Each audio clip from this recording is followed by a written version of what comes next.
Boa noite. Foi uma batalha política na Câmara, no Senado, mas a medida provisória dos portos foi aprovada. Mas e agora? O que muda?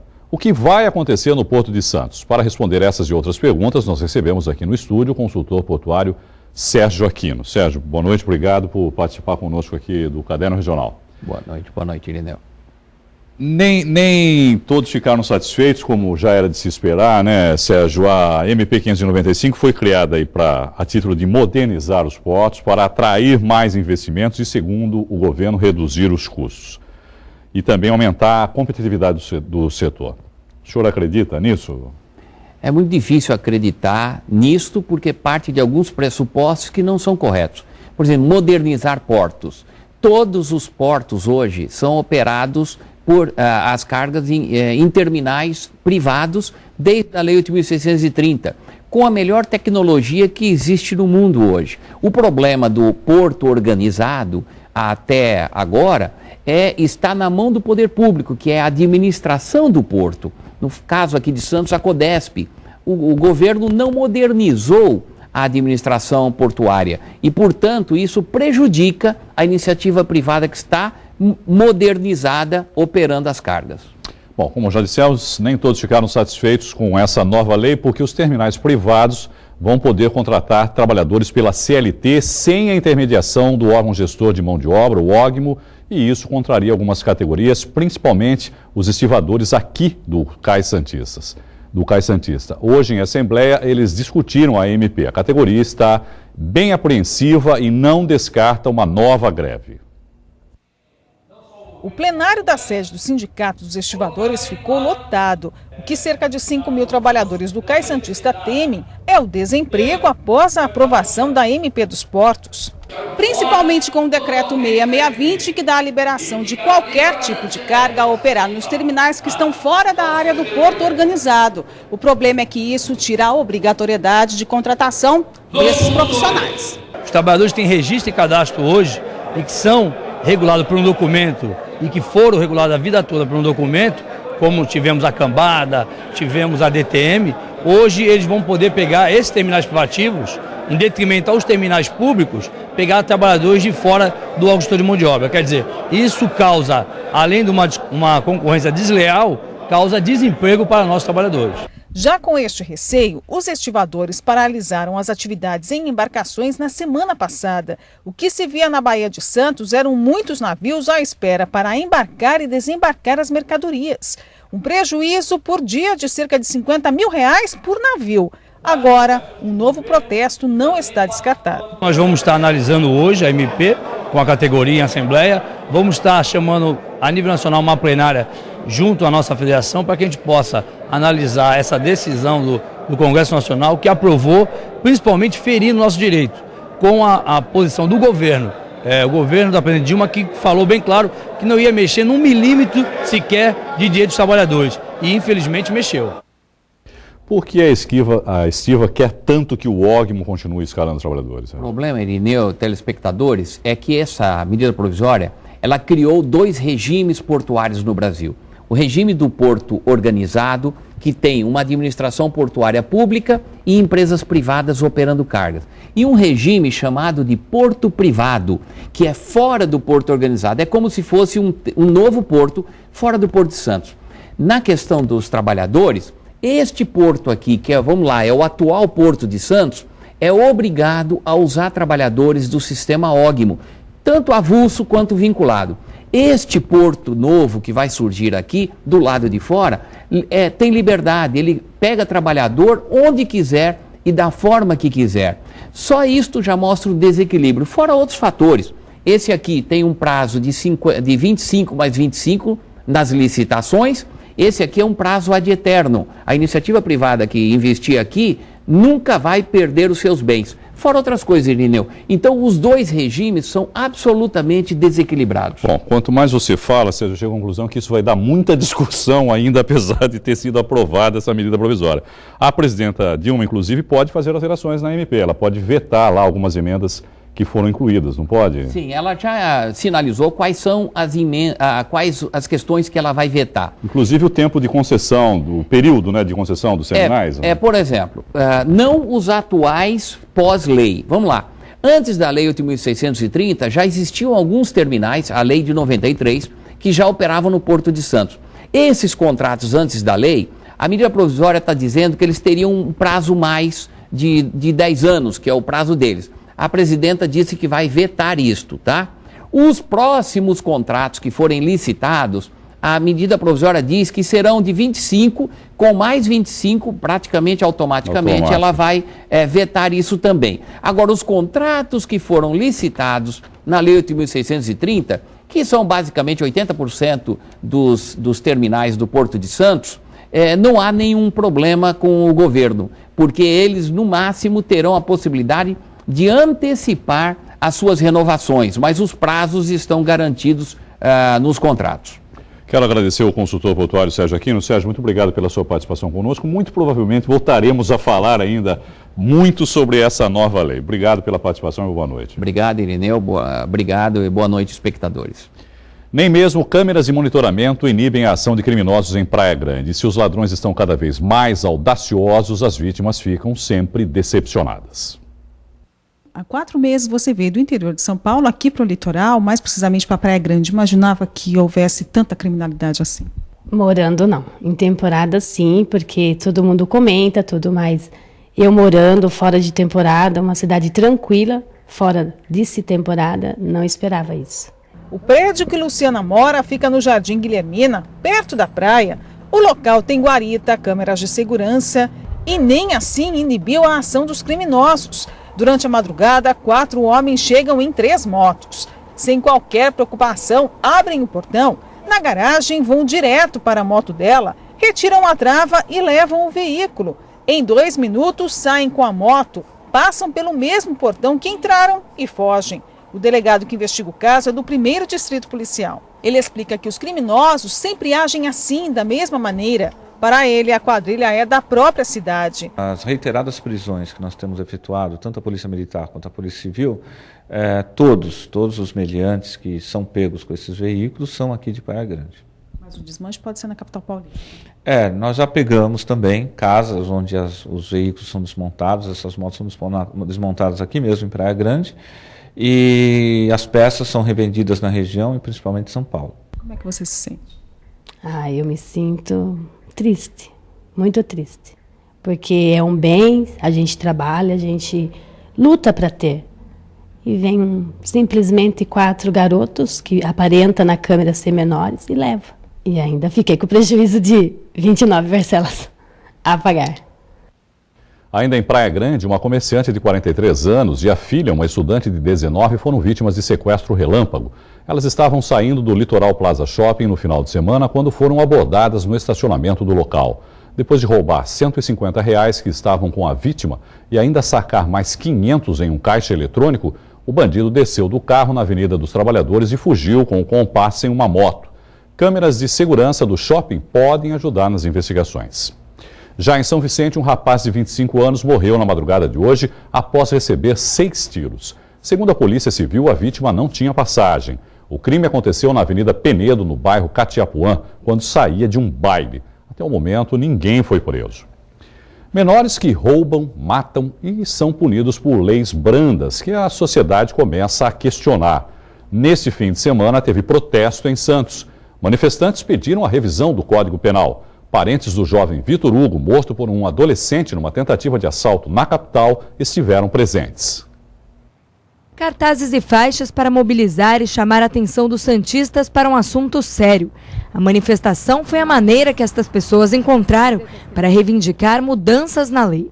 O desejo é sobre a redução da maioridade penal, mobilizar os políticos do Brasil para que reveja esse caso, entendeu? Essa lei no país. Panfletos e adesivos também foram entregues. Tem que mobilizar a população, tem que mobilizar todo mundo. Agora estão falando que não pode, que vai contra a Constituição. Mexe na Constituição também. Uma iniciativa muito boa. Espero que, quem sabe, se toda a cidade fizesse isso, quem sabe a pressão popular não faria com que essa lei fosse aprovada, né? O protesto foi motivado pela morte de Vitor Hugo. O universitário cursava rádio e TV e foi morto em frente ao prédio onde morava durante uma tentativa de assalto no dia 10 de abril deste ano, na zona leste de São Paulo. Vitor Hugo, de 19 anos, foi abordado pelo criminoso quando voltava do estágio.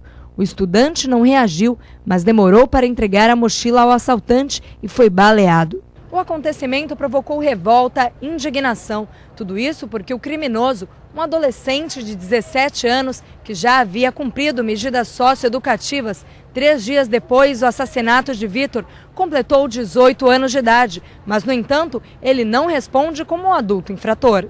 Mesmo sendo menor, você matou, você tem que pagar.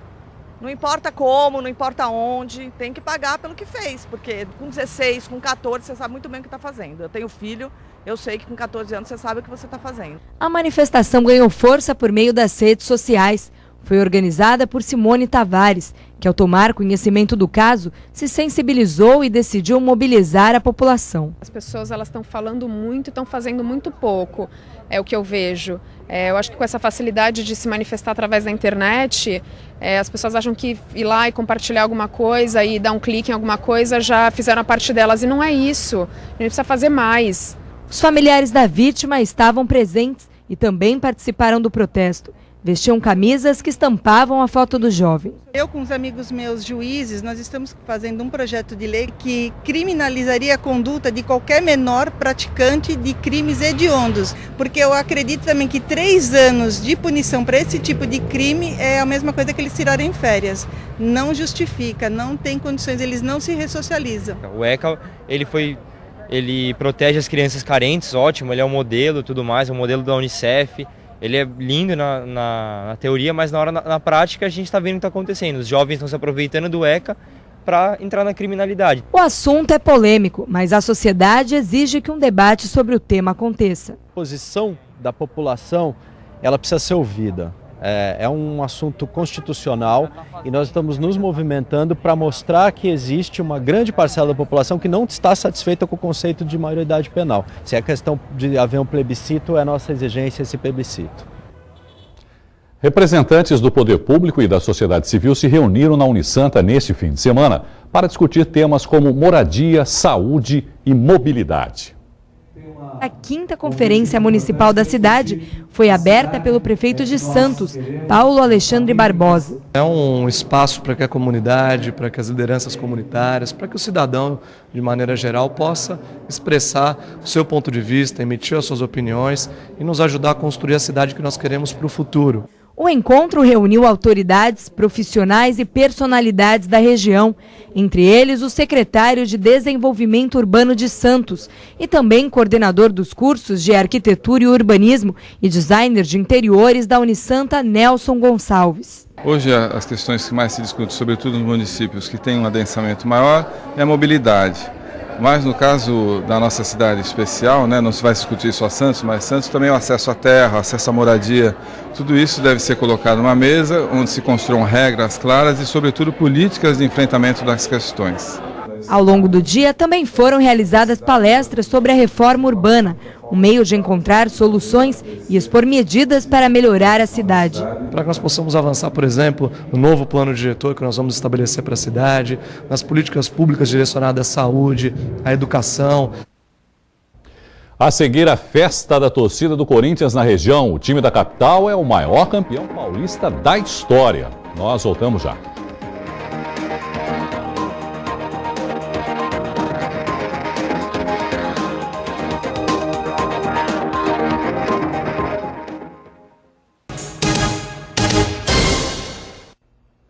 Futebol, o Corinthians conquistou o 27º título paulista. Na Vila Belmiro, a equipe da capital empatou com o Santos e levou a taça. Os santistas lamentaram a perda do inédito tetracampeonato. Já os corintianos ocuparam a Praça da Independência para comemorar. Que bar, que nada, a festa aqui é no meio da rua.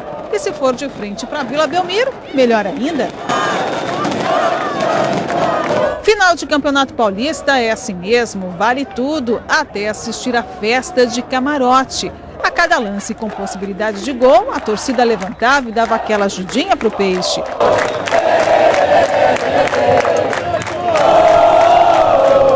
Até o rapper Emicida veio dar aquela força, mas preferiu não falar. E não é que as vibrações deram certo?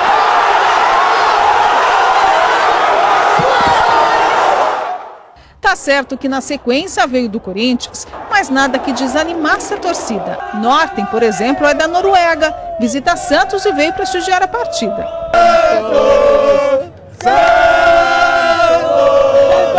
I love it. It's the best. It's the best. Com o fim da partida, haja unhas e choro para conter a tristeza. O Santos teve seus momentos de aproveitar a chance, né? Mas teve o lance de pênalti lá também que o juiz não deu, que a gente também, como torcedor, queria que ele apitasse, né?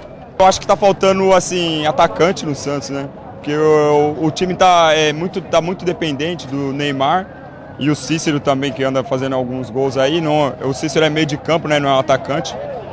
Mas, pra gente tá bom. Eu fico triste pelo Santos ter perdido, mas o Santos tem fazido por merecer, entendeu? Tanto é que é a 5ª final consecutiva, né, que o Santos está disputando, né?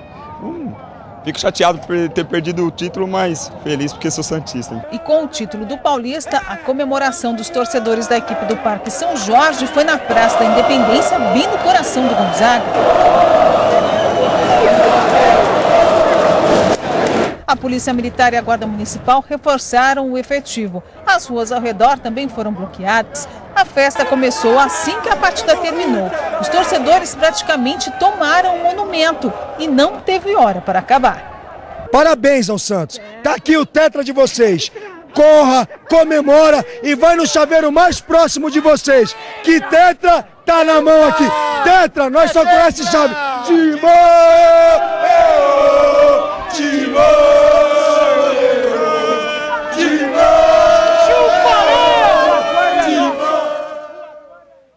Para analisar todos os detalhes da decisão, nós recebemos aqui no estúdio o comentarista esportivo Armando Gomes. Armando, obrigado mais uma vez por participar aqui conosco. O Santos lutou, correu muito, empolgação da torcida, talento do Neymar, mas o melhor time do campeonato acabou vencendo, não foi? O Santos jogou bem. O Santos jogou bem. Eu não sou cético e sinistro, né, como muita gente. Não, tá tudo ruim, não, é uma porcaria. Não. O Santos fez uma boa partida. Você tem que entender que o Corinthians hoje é melhor que o Santos. É só isso. Você vê se foi o lance, por exemplo, que eles reclamaram um pênalti no Fábio Santos, mas não foi. O Fábio Santos se atira. Ele já tinha cartão amarelo, Irineu. Se ele tentou cavar, deveria tomar outro amarelo. Poderia ter sido expulso, né? Aí a bola com o Felipe Anderson, né? Depois o Neymar consegue sair ao pontapé que o Neymar levou na canela e não deu falta. Você vai dizer, ele não deu cartão, Armando? Não deu falta. Aí o gol do Cícero foi uma pintura, né? Foi um colírio. Olha lá, você vê que a bola não toca no chão. Ó, o Durval de cabeça e ele enche de primeira. Ele não espera a bola cair. Não foi um bate-pronto, foi um sem pulo.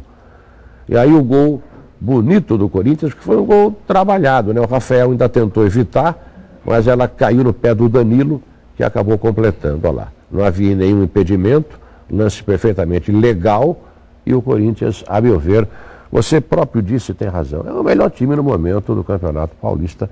Acho que o título fica com quem merece. Por que merece? Porque no momento é o melhor. Futebol é circunstancial.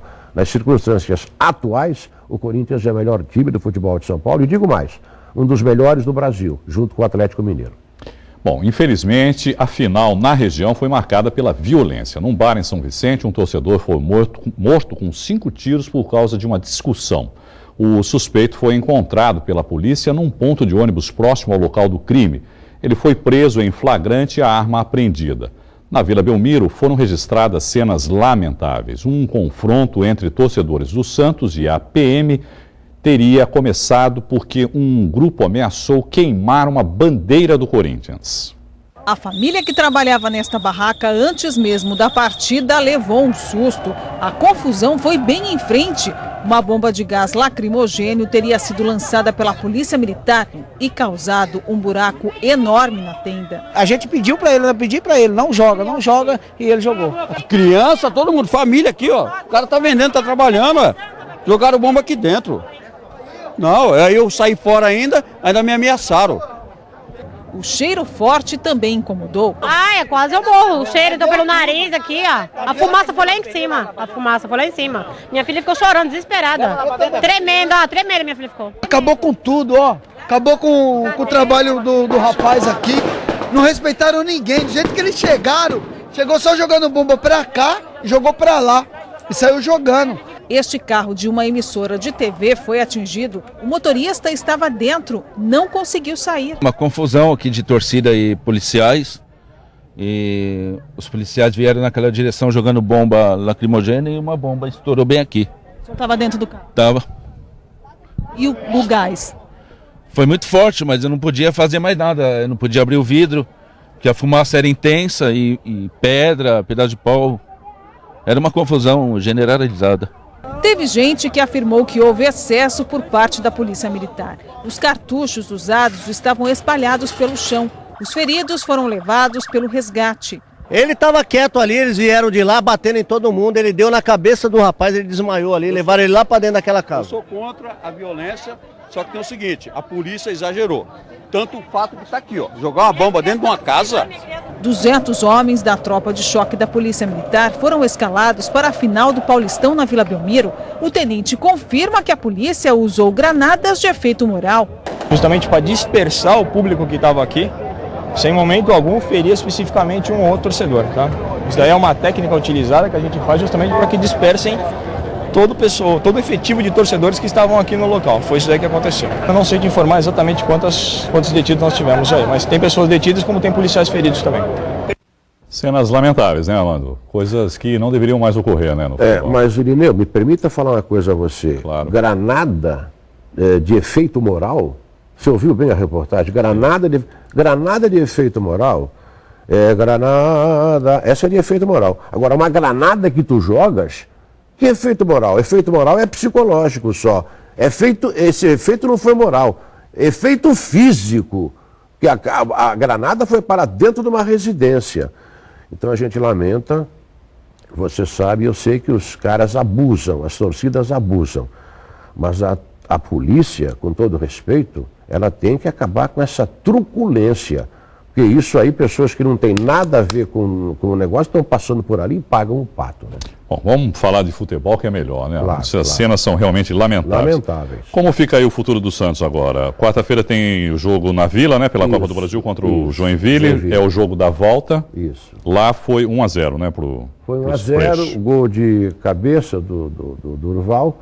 E agora tem o jogo de volta, o Santos joga por um simples empate para eliminar o Joinville e seguir na Copa do Brasil. Alguma novidade no Santos sobre o Neymar? Não, nenhuma novidade. E o Neymar já foi vendido aproximadamente umas 40 a 50 vezes nos últimos 12 meses. Você sabe disso.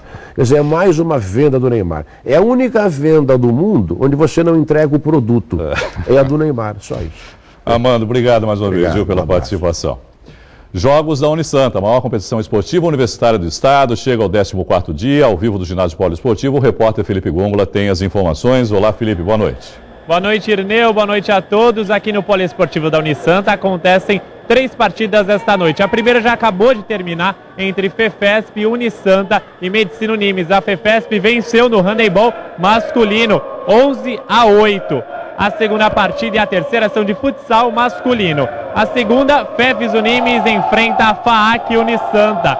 O terceiro jogo da noite será o transmitido pela Santa Cecília TV, entre Engenharia Exanc e Medicina Santos. Nos últimos 2 jogos, a Medicina Santos chegou até as fases finais.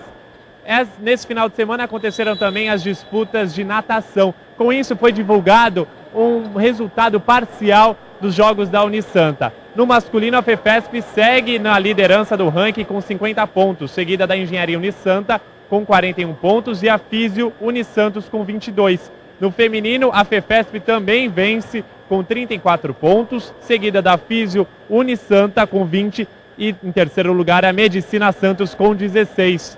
Essas são as informações da 30ª edição dos Jogos da Unisanta. É com você, Irineu. Obrigado, Felipe, pelas informações. No próximo bloco, a criatividade do artista plástico Flávio Rossi, que mostra seus trabalhos em Santos. Nós voltamos já.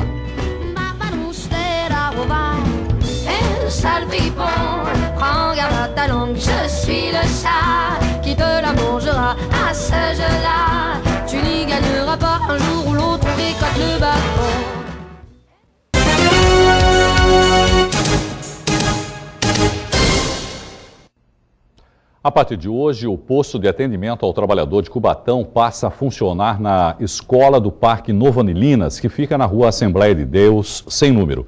O local agora terá horários diferentes. Os homens serão atendidos às segundas, terças e quintas-feiras, das 8 da manhã às 4 da tarde. E as mulheres, às quartas e sextas-feiras, no mesmo horário. O artista plástico Flávio Rossi vem ganhando cada vez mais projeção no exterior. Na Pinacoteca de Santos, o público pode conferir toda a criatividade do seu trabalho, que viaja por vários estilos.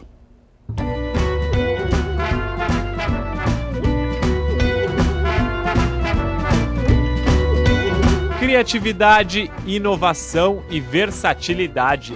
3 características das obras do artista plástico Flávio Rossi. Nos quadros são usadas técnicas mistas, como spray e tinta acrílica sobre madeira, tela e vidro. O resultado são peças com cores intensas e vibrantes. Todas fazem parte da exposição Além dos Ossos, na Pinacoteca Benedito Calixto. Quanto ao estilo ou à estética dele, a gente pode dizer que é uma estética contemporânea. Ele tem várias fases. A fase inicial, isso para um artista bem jovem, de 34 anos, a fase inicial com a caricatura, depois ele transfere a parte de caricatura, ampliando um pouco o tamanho da obra para o óleo sobre tela, que a gente pode ver aqui na mostra algumas obras desse período, e depois ele abstrai tudo isso e parte para uma obra quase não figurativa. E aí ele brinca não só mais com óleo sobre tela, com a técnica tradicional, com outros suportes ele passa a mexer. Ele faz uma coisa chamada assemblage, ou seja, que é um misto de pintura com colagem de objetos, e a gente tem algumas obras também dessa fase aqui na exposição. Em algumas telas ele recria de forma caricata outras obras famosas, como a Mona Lisa de Leonardo da Vinci, com referências de outros artistas. Outro destaque são as caricaturas de famosos. E esse estilo do artista plástico tem despertado o interesse de galerias internacionais. Recentemente, Flávio Rossi expôs em Londres, na Inglaterra. A gente diz que ele pertence a uma safra de artistas jovens emergentes, cujo até valor de mercado das obras vai subindo em decorrência dessas exposições no exterior e mesmo dentro do país. Essa que está aqui na Pinacoteca é uma exposição que ele fez no ateliê dele em São Paulo, né, um ateliê aberto, que ele chamou a exposição de Além dos Ossos, e quase todas as obras de lá vieram aqui para Santos. Então é uma das primeiras vezes que ele tem uma exposição que acontece dentro de um espaço tradicional, de uma galeria tradicional, como acontece aqui na Pinacoteca Benedito Calixto. A exposição pode ser visitada até 16 de junho. A Pinacoteca Benedito Calixto fica aberta de terça a domingo, das 9 da manhã às 6 horas da tarde. A entrada é franca.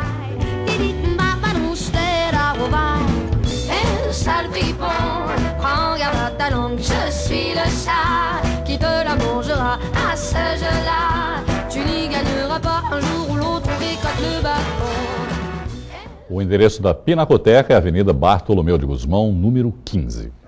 Pela segunda vez, a banda santista de heavy metal Shadowside fez uma turnê pela Europa. Os músicos se apresentaram ao lado de bandas conhecidas internacionalmente. De volta ao Brasil, o repórter Felipe Gongola conversou com o grupo.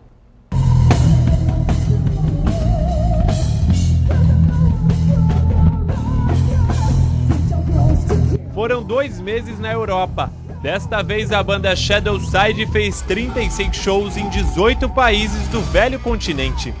Dormia num país, acordava no outro, já prontos assim para fazer a passagem de som. Então, realmente, a gente não teve tempo para fazer turismo, para descansar um pouco. É como se a gente não tivesse feito outra coisa, assim, como se tivesse sido um show contínuo de 2 meses, né? Os músicos santistas foram a convite da banda alemã Halloween. Em 2006, eles tocaram com o grupo no Brasil. Agora participaram de uma turnê completa. Toda banda brasileira gostaria de estar aqui agora. Isso é um sonho realizado para qualquer banda, poder fazer turnês nesse porte. Não só por as bandas serem quem são, né? Mas por a gente poder tocar naquelas casas, os públicos eram sempre animados, muito calorosos, né? Tinha momentos até que a gente conseguia esquecer que não estava no Brasil, porque o pessoal era realmente bem maluco. Durante o período na Europa, muitas histórias de bastidores, aventuras no palco e nas viagens. eu acho que foi em Zilin, indo da Polônia para a República Tcheca. Um caminhão atravessou a nossa faixa e acabou levando nosso retrovisor, por muito pouco não pega o carro. E 20 minutos depois aconteceu um acidente igual, parecido. Agora a banda santista já pensa nos próximos shows. Até o final do ano eles vão seguir tocando pelo Brasil com as músicas do terceiro CD. A ideia é ainda iniciar o processo de produção do 4º álbum. Nós gravamos o último disco na Suécia e pretendemos gravar o novo também, no mesmo lugar. E devemos gravar lá pelo meio do ano que vem, 2014, para ele estar tudo pronto no final de 2014.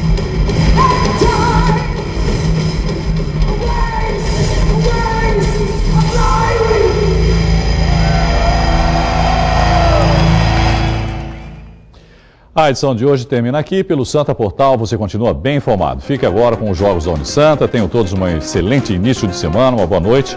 Obrigado pela companhia e até amanhã. Tchau.